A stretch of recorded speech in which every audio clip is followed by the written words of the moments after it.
Peraí.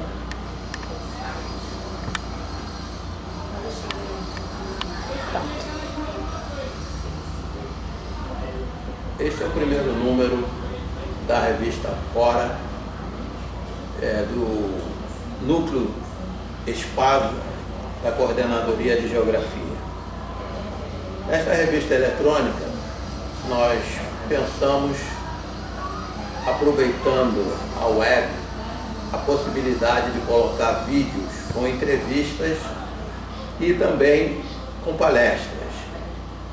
E não poderíamos perder a oportunidade de, no primeiro número da revista, trazer a pessoa mais importante da instituição da mantenedora da Faculdades Integradas Campo Grandense e dos colégios, que é o nosso querido professor Wilson Schwery. E também aproveitar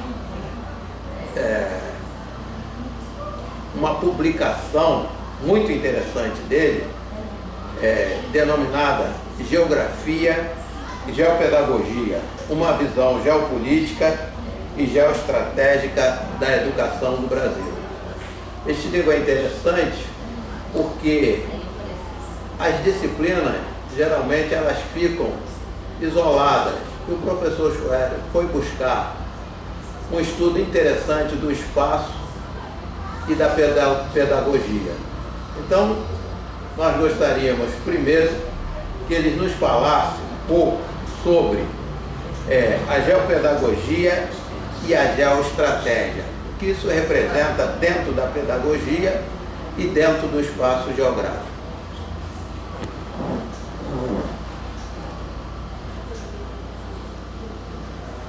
É com prazer que eu faço essas considerações, por dois motivos.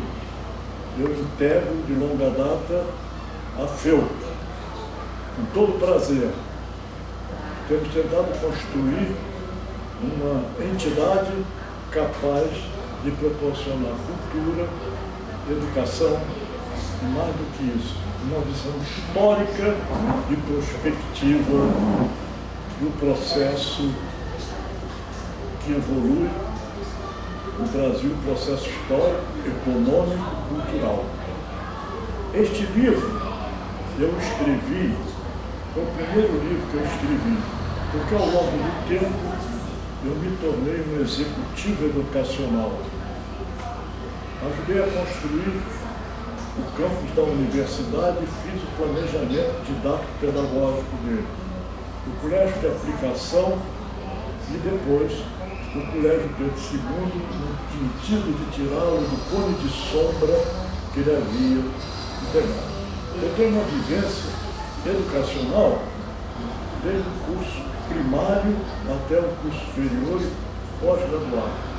Entretanto, eu sofro de uma frustração de verificar que nós brasileiros, não obstante termos uma população muito grande, um espaço geográfico privilegiado, ter recursos econômicos muito brilhantes e acentuados. Entretanto, na área da educação, nós somos de uma pobreza franciscana sem ter a virtude dos monges africanos. E por que me preocupava? O Brasil me preocupa e preocupava. O Brasil caminha a passos acelerados para se tornar uma potência continental e transcontinental. Mas para que ela possa ser, para que ele possa ser uma potência continental e transcontinental, ele precisa ter uma infraestrutura educacional capaz de gerar os recursos humanos que protagonizarão o avanço brasileiro sem medo de sofrer alguns equívocos e inércia. E o que acontece? No Brasil, o Brasil ainda não se deu conta de uma coisa que eu vivo reclamando.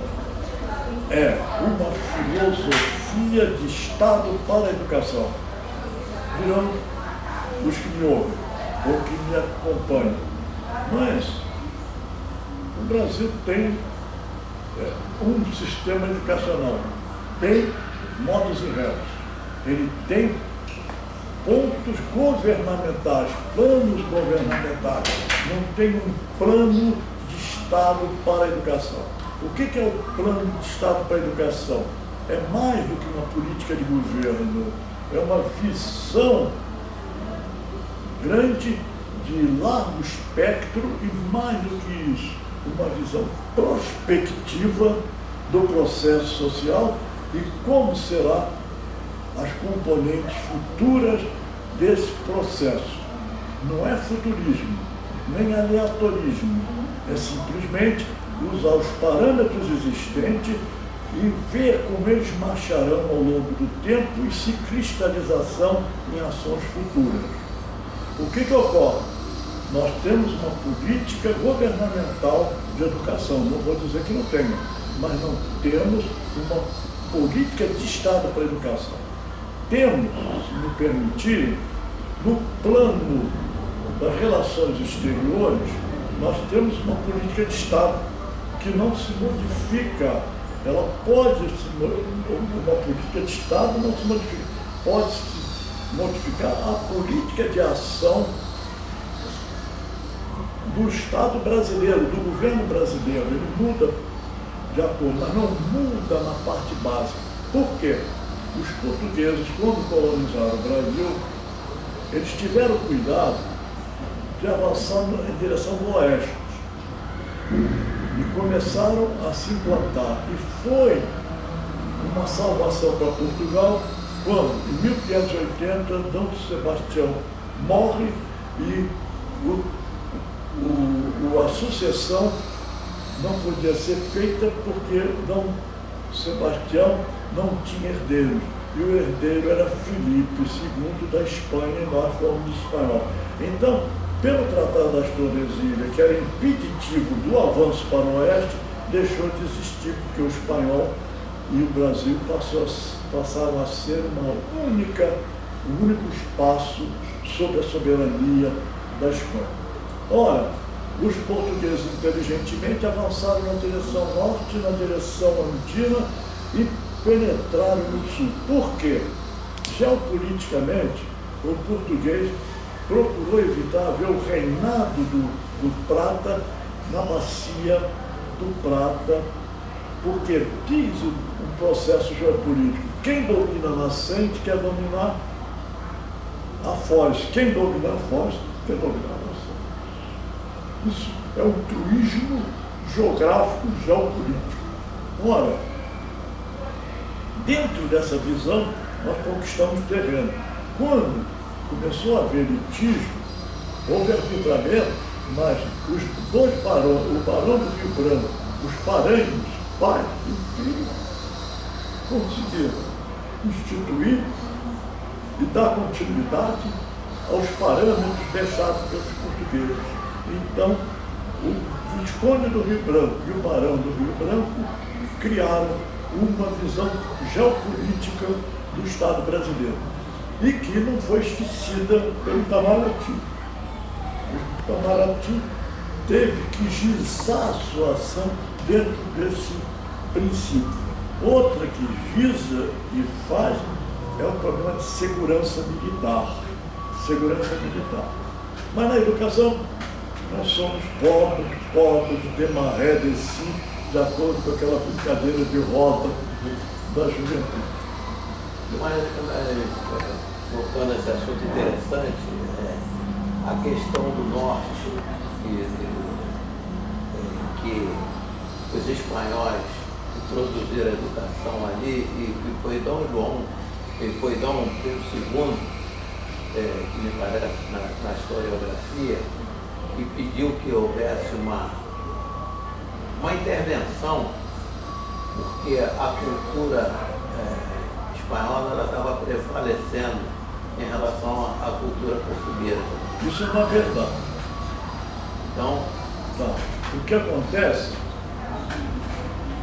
é que Portugal, dentro da política dele, vamos pegar Dom João VI, depois Dom João VI, Dom João. Os portugueses nunca permitiram que se criassem universidades no Brasil. Por quê? A mesma coisa que eles erraram na África, em Moçambique e Angola, não deixando crescer educacionalmente, eles fizeram isso no Brasil. Mas quando Junot e Napoleão invadiram Portugal, houve a transmigração da família real. E Dom João, vindo para o Brasil, se instalou aqui, ele precisava criar uma infraestrutura de apoio para o governo dele. Então, a primeira coisa que ele começou a fazer foram algumas faculdades de medicina, faculdade de direito e outras, mas não fez uma universidade organizada. Enquanto que na área hispânica, e até hoje, eles têm mais universidades do que nós no Brasil. E, pasmem, a primeira universidade a ser feita no Brasil foi a hoje chamada Universidade Federal, a Universidade do Brasil. Ela foi estruturada artificialmente para poder dar um título de honoris causa ao rei Alberto, que foi um dos heróis da guerra, da Primeira Guerra Mundial, que vinha visitar o Brasil. Ela juntapôs várias faculdades, mas nós não tínhamos na época, porque foi sempre um erro de Portugal. E eu posso extrapolar. Veja o seguinte, hoje, a maior parte da África se libertou do colonialismo. Entretanto, a ascensão do grupo negroide se fez em todos os estados que se tornaram independentes. Mas em todos eles baniram o branco, entraram em choque com o branco e se tornaram praticamente ditatoriais. Moçambique, Angola, etc. Entretanto, a África do Sul não abriu mão do branco nem do negro. Por quê? Porque o apartheid, que era rigoroso, quase que absurdo, foi o fator de não desagregar a União Sul-Americana. Por quê? Havia separação. Quem vai dizer que não houve drasticamente uma separação? Mas o grupo negroide, eu tenho até falar negroide porque os idiotas da objetividade pensam que é racismo, mas quem entende de geografia sabe que é o grupo étnico negroide. É a melanina mais acentuada do que o caucasoide. Ora, o que acontece? O grupo negroide isolado criou uma classe média, criou uma universidade, criou um empresariado. Quando o grande Mandela, saindo da cadeia e sob pressão internacional, assume a União Africana, ele manteve o equilíbrio, porque ele era um estadista. Então, o negro empresário, o negro que tinha universidade, status cultural e social, diferente dos outros, ele não precisava entrar em antagonismo, porque ele estava em paridade ou então numa defasagem muito pequena. Daí o êxito da União Sul-Africana foi o apartheid. O paradoxo, paradoxal. Aqui no Brasil, quando o grande Marquês de Pombal expulsou os jesuítas, ele foi contraditório a ação. De um lado, ele evitou toda a ação conservadora e dogmática da Companhia de Jesus, deixando uma parte do Brasil alienada. Ele expulsou.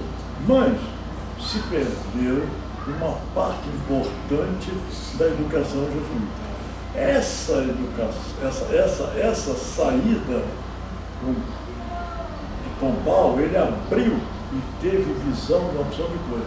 Só não se concretizou porque Dom José I morreu e veio a influência espanhola através da dona Carlota Joaquina, que era a mulher de Dom João VI. Ele não conseguiu concretizar. Entretanto, o Brasil procurou evoluir. E aqueles jesuítas que foram expulsos, eles tinham, no fundo, um desejo, não de vingança, mas de voltar. E voltam depois, já na fase quando há o manifesto educacional de 32, com o grupo de intelectuais, eu não vou citar nomes porque eu acabaria esquecendo alguns. Muito bem. O que aconteceu? Eles criaram a PUC. Então, o panorama educacional brasileiro ficou sofrendo as ações, primeiro, do sovietismo stalinista, do fascismo do Mussolini e, de um lado, o nazismo, fascismo-nazismo nacional com Hitler. Esse entrechoque, inclusive a Igreja Católica, ela cria o neotomismo na França, e o neotomismo é a ressurreição contra o fascismo, contra o sovietismo stalinista e contra o hitlerismo. Eles, no Brasil, criam a PUC, a Pontifícia Universidade Católica, para contrabalançar a reforma de Chico Campos, que era muito científica. Uma das maiores reformas educacionais com visão de largo alcance foi o Chico Campos. O que acontece? Vem Capanema, e o Capanema concilia, faz aquela conciliação. A conciliação é sempre perigosa. E põe abaixo a reforma de Chico Campos, fazendo a dicotomia do ensino médio, ensino clássico e ensino científico. Muito bem. Então, por que eu escrevi o livro? Na minha concepção, na minha necessidade, eu verificava duas coisas. O Brasil não tinha uma política de Estado para a educação. E existia uma porção de registros de nomenclatura sem defini-los. Por exemplo, o que é espaço educacional? É o espaço geográfico? É o espaço social? É o espaço histórico? Então você tem que falar. Eu me preocupava porque ninguém falou, espaço educacional. O que é o espaço educacional? Eu procurei conceituar o que é espaço educacional. Outra coisa que não se fala, o que é estratégia educacional e o que é tática educacional? A estratégia educacional, ela está umbilicalmente ligada à visão de Estado, a estratégia. Então, o que é a estratégia? É o planejamento, é a educação, planejamento da educação, com uma visão geopolítica. O que é a geopolítica? É a ação que o Brasil tem que fazer no espaço geográfico continental que tem e como ele pode esvaziar aquilo que eles querem que seja uma soberania virtual, quando a nossa soberania tem que ser de fato. Porque o mundo de hoje está tentando impingir aos países que eles chamam de emergente uma soberania virtual, e nós não podemos aceitar. Veja bem, a minha visão nesse livro foi a seguinte: cientificamente, tecnologicamente, nós continuamos um país dependente. a velocidade do avanço técnico-científico é de tal natureza que, quando há pesquisa, o tempo para aplicar o resultado dessas pesquisas variam de 5 a 3 anos. 5 anos nos Estados Unidos, 3 anos no Japão para aplicação. O Japão, por sua vez, ele não tem a mesma criatividade do americano e do capitalismo americano. Mas ele tem, por imitar, 3 anos ele pega as teorias e tenta aplicar. O que acontece? Pela integração do mundo, o mundo hoje se constitui em vasos comunicantes. Esses vasos comunicantes foram traduzidos por a globalização. Ora, na globalização, há duas facetas. Nós não podemos abrir mão da influência internacional, porque nós somos dependentes tecnologicamente. Então, a parte da tecnológica. Nós temos um apartheid tecnológico, nós temos que pagar royalty para receber os avanços. E esses avanços têm feito com que haja uma simplificação do processo produtivo e com isso está produzindo desemprego. O desemprego não pode acabar enquanto a ciência e a tecnologia estão produzindo uma opção. Que mundo virá?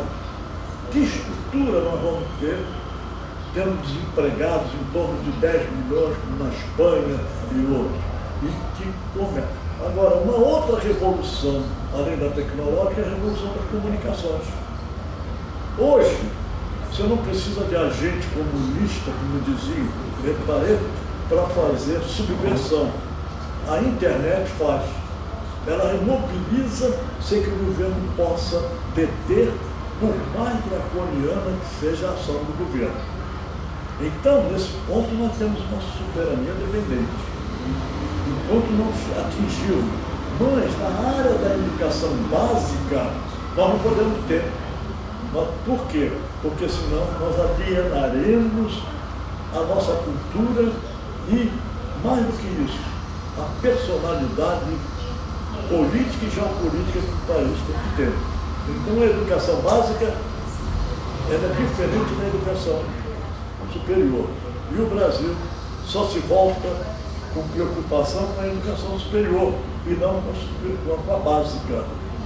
Mas, professor, não existe hoje, em relação à questão da tecnologia, um esforço muito grande entre a chegada da tecnologia e a educação. A educação está atrasada em relação à tecnologia. Por quê? O senhor acabou de falar sobre as comunicações. No passado, o Brasil ia conhecer uma tecnologia, para conhecer uma tecnologia do primeiro mundo, levava anos, meses, e hoje a tecnologia que acontece no primeiro mundo, ela está presente no Brasil. É verdade. Existe um esforço muito grande entre a educação e a tecnologia. E com a parte ágil, isso aí ainda aumenta mais ainda esse esforço. Isso é verdade. Mas por que ela chega mais rápido do que chegava antes? Porque, ao ser projetado um novo processo de mercado e de produção, ela precisa consumidor. Então, para que o Brasil possa ser um consumidor de expressão, e tem expressão, o que ela faz? Ela é divulgada rapidamente. Vou dar um exemplo. No passado, se um médico clínico ou um médico, ele poderia parar de medicar durante 10 anos, que ele voltaria e estaria inatualizado. Hoje, se ele parar por 2 anos, ele fica obsoleto. Porque a velocidade da difusão dos conhecimentos médicos, biológicos, a biologia hoje não é aquela biologia do passado, hoje nós estamos fazendo células máter. Células máter. Biotecnologia. É a tecnologia. Hoje nós operamos por transistor e através do computador, do robô. Então, eles têm necessidade de divulgar esses valores para poder serem consumidos. Você veja o seguinte, Um exemplo, os laboratórios criam um produto médico muito bom. Hoje o mundo, passado um determinado número de anos, vem o genérico. Qualquer laboratório de prestígio pode fazer o genérico. Por quê? Tem que passar um determinado ano para cobrir o investimento que foi feito. Ele não aparece o genérico logo no mesmo ano, mas ele vai aparecer posteriormente para socializar o remédio. Então isso é uma demonstração da tecnologia posta a serviço da saúde, mas o médico hoje, se ele dormir em berço esplêndido, entre aspas, durante um certo tempo, ele fica totalmente ultrapassado. Ultrapassado na diagnose e ultrapassado na terapêutica. Não sei se eu respondi a tua pergunta. Está bem claro isso aí. Eu aproveitei a leitura do livro e me ocorreu uma situação interessante para a gente voltar à questão da tecnologia. Eu me lembro quando eu estava fazendo o curso primário, que já tem muito tempo, em que eu morava aqui na zona rural, antiga zona rural. Então o que acontecia? Os professores da zona rural, as professoras, né, que naquela época não tinha professor no Instituto de Educação, eram professoras. E essas professoras que vinham para a zona rural eram professoras da zona sul e zona norte elitizada. Classe média alta. Então essas professoras chegavam aqui na zona rural e ia ter um espaço totalmente diferente do espaço habitado por elas. Então elas iam aprender a cultura da zona oeste. E mudava totalmente a vivência delas em relação, por exemplo, a presente. Ela recebia uma dúzia de ovos de presente, recebia leite de cabra. Então elas nunca tinham visto uma cabra na vida. Os animais conviviam com as pessoas, via galinha na rua, via tudo isso aí. Então hoje eu vejo um momento interessante em que a tecnologia está aí e essa tecnologia ainda não chegou na escola. Ela está demorando a chegar na escola. Então algumas instituições ainda têm aquela cultura do cuspigite. Até que ponto isso traz prejuízo para a educação? Não existe mais aquela interação, integração entre uma cultura mais avançada por uma cultura atrasada, que não era a cultura rural. E eu vejo esse atraso também dentro da educação hoje. Uma cultura analógica por uma cultura digital na educação. Então eu gostaria que o senhor... É isso que me preocupou. Eu vi isso aqui dentro. Me preocupou. Vamos fazer um pequeno resumo. Quando veio a Revolução Educacional em 1932, não foi militar, a educação. Ela introduziu uma porção de conceitos. Inclusive mudou a escola normal e o Instituto de Educação. O Instituto de Educação seria o colégio de aplicação da Universidade do Distrito Federal antiga, não a que deu a UERJ. O que acontecia? A professora formada, eles formavam professores, depois iam formar um licenciado. Essa professora tinha que ir para a zona rural, como você detentou e apresentou. Elas tinham uma cultura citadina, uma cultura de classe média alta e de classe média abastada. Elas vinham para aqui, vinham cedinho de madrugada pegando o trem da aeronáutica e do exército, vinham e se ocupavam. Muito bem, as diretoras de escola eram selecionadas, não politicamente, mas pelos anos de trabalho na classe de aula. Então elas tinham o conteúdo adequado, mas não tinham a redução pedagógica para a área em que elas iam trabalhar. É como acontece agora. Os idiotas da objetividade, vou pegar o Nelson Rodrigues novamente, o que fazem? Eles querem uma reforma educacional geral para o Brasil e esquece que o Brasil tem várias áreas geoeducacionais diferentes. Você não pode transmitir para o nordestino os traços da cidade do Rio de Janeiro.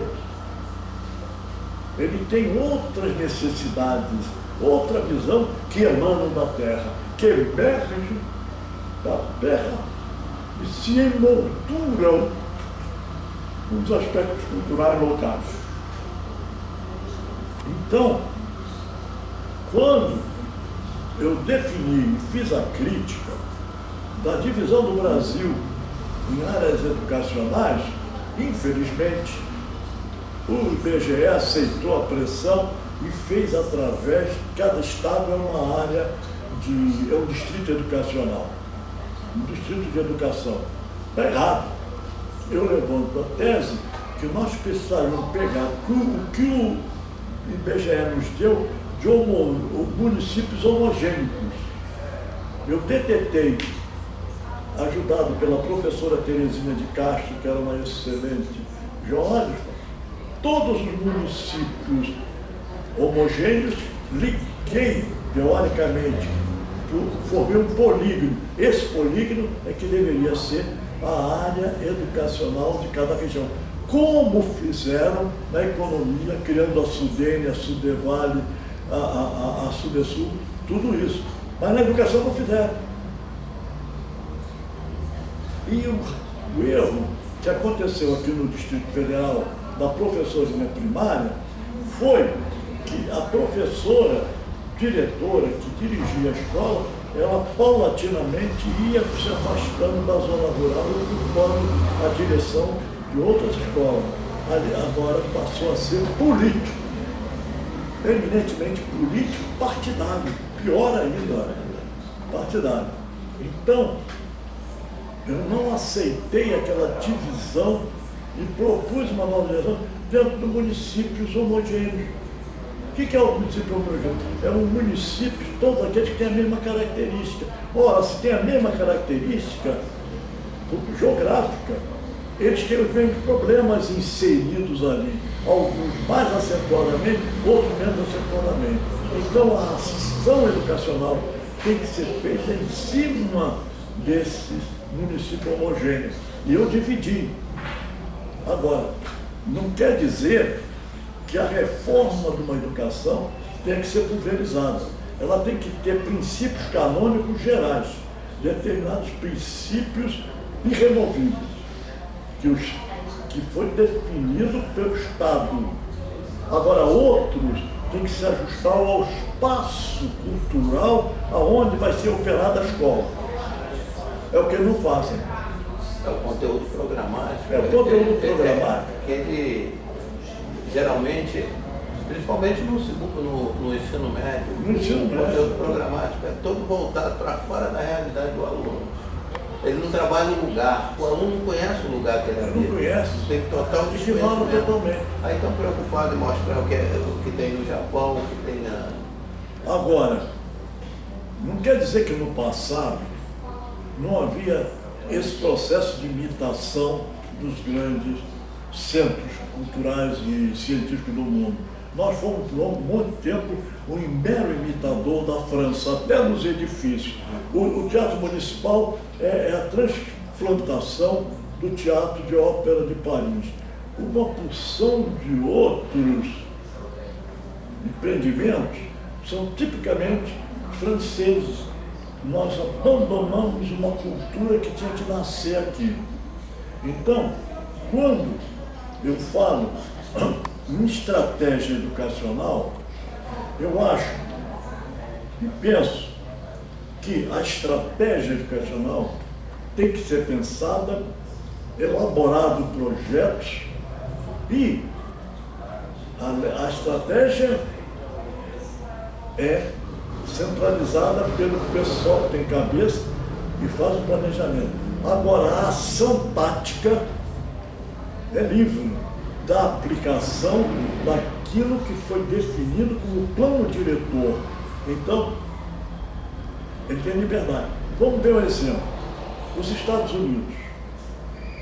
Quando nós sabemos de história que foram 13 colônias iniciais, frutos da perseguição religiosa. A vida na Europa, tanto da Idade Média como de Henrique VIII na Inglaterra. Quando eles vêm para os Estados Unidos, eles vêm com uma ideologia religiosa, variando de um lado para o outro. Quando eles acertam para formar um novo Estado, o que eles fazem? Eles fazem uma confederação, não uma federação. Eles fazem a confederação. O que acontece? Os estados americanos mantêm total liberdade de ação. A pena de morte, não tem, outro não tem. O uso da maconha, um tem, outro não tem. O divórcio havia num e não havia no outro. Agora, havia na Constituição e há na Constituição americana determinados princípios fundamentais inamovíveis e inalteráveis. Por quê? O que garante a confederação. Então, o que você tem que fazer? Na área da educação, é claro que o planejamento estratégico tem que ser elaborado por um grupo. E, na ação tática, você entrega o Estado. Agora, quando veio a República, quiseram fazer, o Estado fica com a educação superior. O Estado não, o governo central fica com a educação superior. O Estado com a educação média e o município com a educação primária. Ora, o que aconteceu? Isso não foi verdade. No primário ficou abandonado, porque o município não conseguiu investir na medida que teria que investir. O Estado foi invadido pela ação federal. Então, aquilo que os republicanos imaginavam de ser a divisão dos poderes, a ação dos poderes, não se fez. Teoricamente, nós falamos, não, isso é do Estado, isso é do município. Agora, o município pobre não pode fazer. Agora, veja o seguinte, o perigo que nós corremos.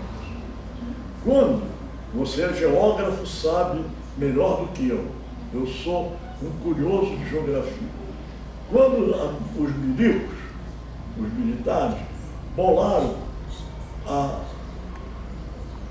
via norte, pegando as Guianas, Venezuela, Colômbia e avançando a perimetral norte,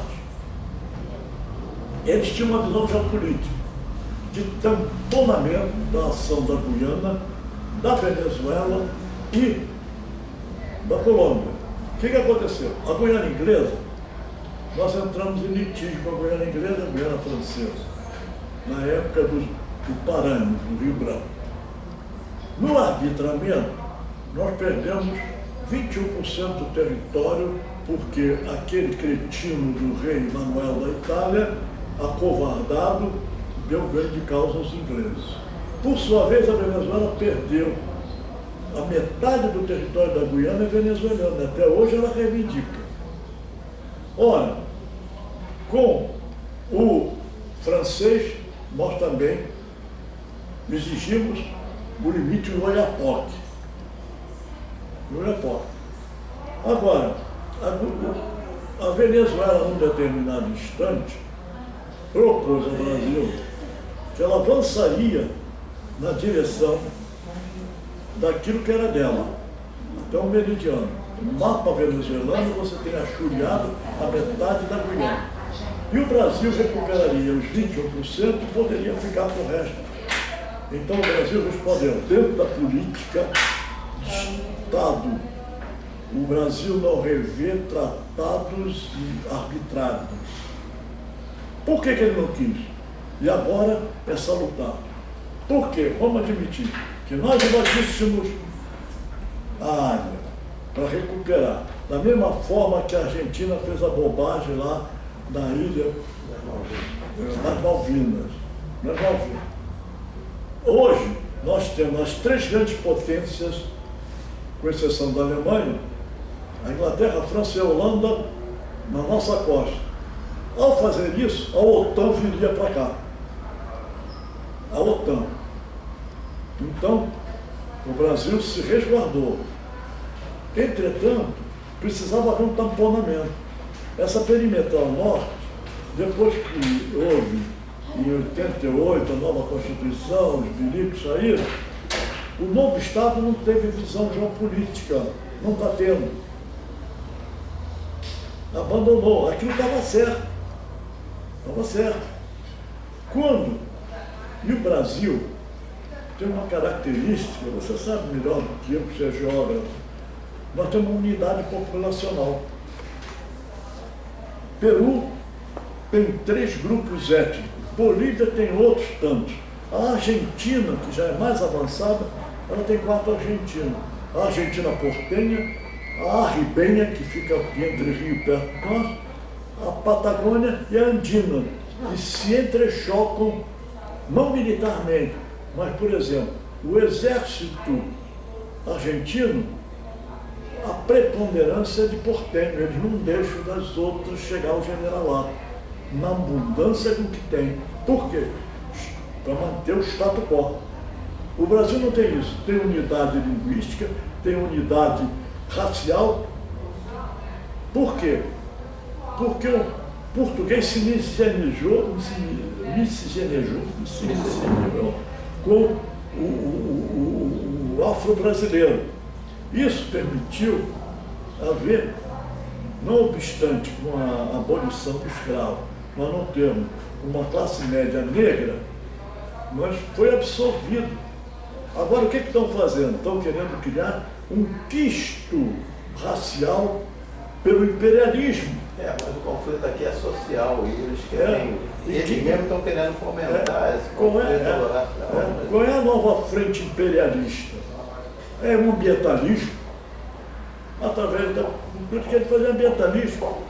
Você veja agora, semana passada, essa semana, a representante da ONU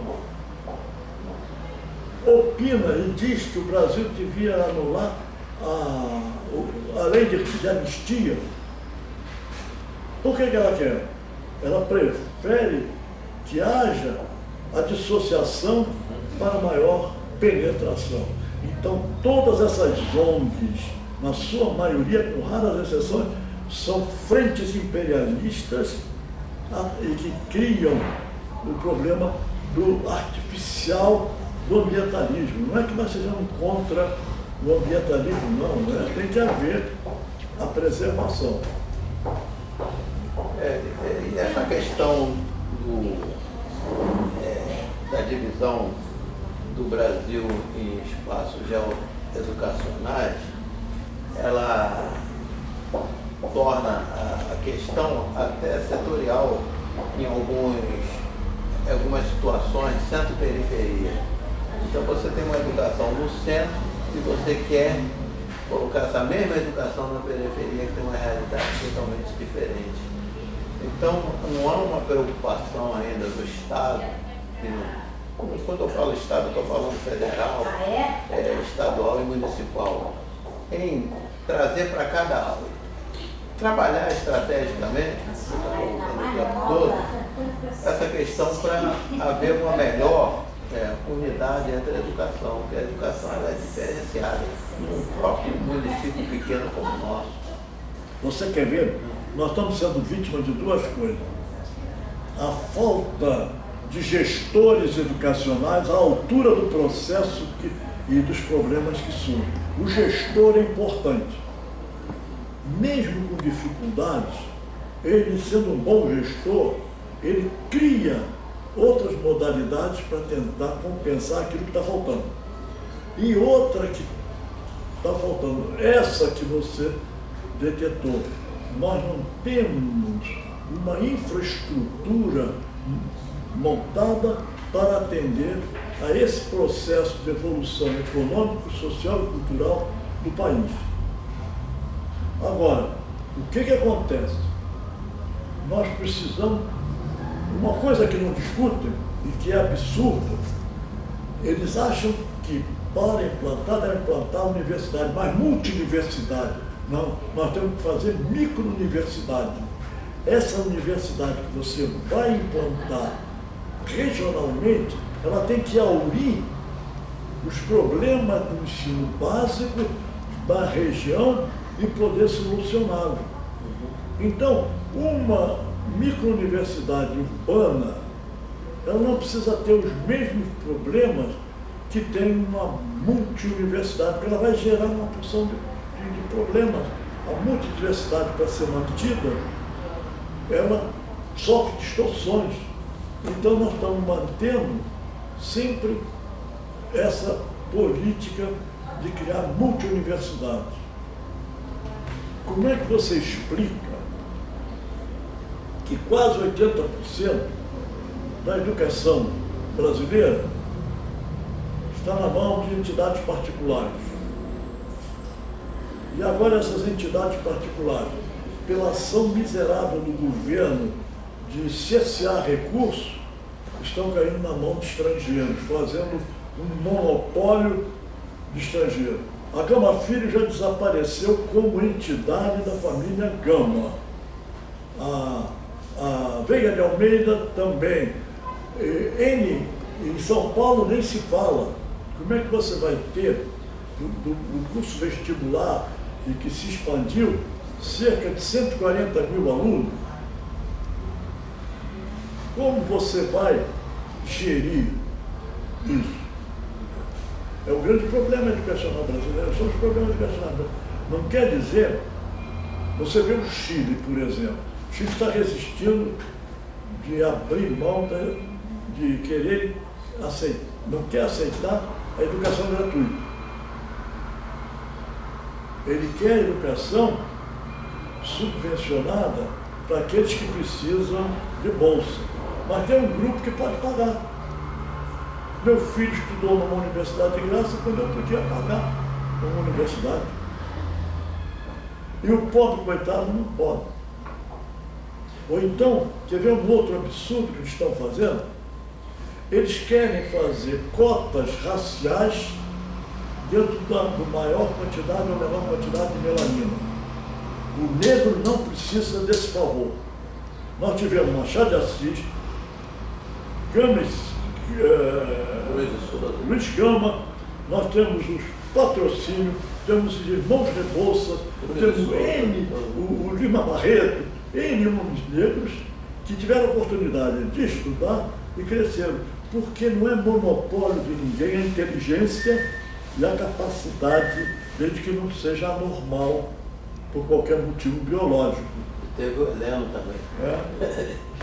Que na época que eu entrei para a universidade era raro. Era eu raro. Estudei com negro. Agora, o que acontece? Você tem que fazer sim 50% das matrículas sejam de jovens ingressos das entidades oficiais e 50% da escola não pública. Mas isso aí não foi uma forma de tapar o sol com a peneira, ou seja, má preparação no ensino básico público. Você sabe o que é? Depois você vai justificar lá, dando cotas para que essas pessoas ingressem. A maldade. Você vai verificar, é o seguinte, eu no dos Pedro II, eu apliquei, por exemplo, quando nós criamos um curso da pré-escola, eu criei desde a pré-escola. Quando eu fui reformar o Pedro II, que estava no cone de sombra, entrando numa eclipse quase total. Quiseram os psicólogos que eu usasse uma bateria de testes. Eu disse não. Porque se eu usar uma bateria de testes, meu neto, que está na escola, na pré-escola, toda ela paga com uma porção de qualidades, ele tem uma reação diferente do menino afro-brasileiro ou híbrido, porque ele não frequentou logo de saída, mal nascer. Ora, o que acontece? Eu fiz sorteio. O sorteio aleatório. Para entrar lá embaixo, sorteio. E quem sorteava era o pai. Então ia evoluindo. Não precisava mais fazer vestibular. Agora, enquanto houve exame de admissão, e a lei aí nesse ponto foi boa, quando proibiu o exame de admissão, que era um evasor de criança da escola, eu fiz o seguinte: 50% para a área federal. Federal não, público. E 50% para a área não federal. O que eu fiz? Mas o exame de seleção era igual para os dois. Porque esse 50% iam competir entre eles. E esse entre eles. Então a prova era a mesma. E nós selecionávamos os melhores com potencial para continuar os estudos. Então isso se chama geopolítica e geoestratégica de educação. Eu fui na frente do MEC 10 anos antes, 9 anos antes do MEC. O MEC depois agora tentou adotar. Mas como ele vai adotar? Sem coragem, sem visão. Esse ministro, o Enem é desnecessário. Veja uma outra coisa que é um crime que estão fazendo contra a educação. Eles não fazem mais retenção de ninguém na escola. É proibido reprovar. Então você vai passando. Chega lá na ponta, no alfabeto funcional. E é avaliado lá na ponta. E diz que a escola está. O que acontece? Antigamente, você tinha inspetor de alunos para controlar qualquer briga, qualquer coisa de disciplina. Tinha prova seletiva interna, tinha merenda escolar. Hoje, a merenda escolar é dada pela Comunidade. São funcionários, eles fazem concorrência e contratam para dar a merenda escolar. Hoje, você não pode ter determinados profissionais de manutenção, tem que ser contrato lá fora. É um pseudo-liberalismo. Agora, por que eles estão fazendo essa passagem continuada? Por exemplo, nos Estados Unidos,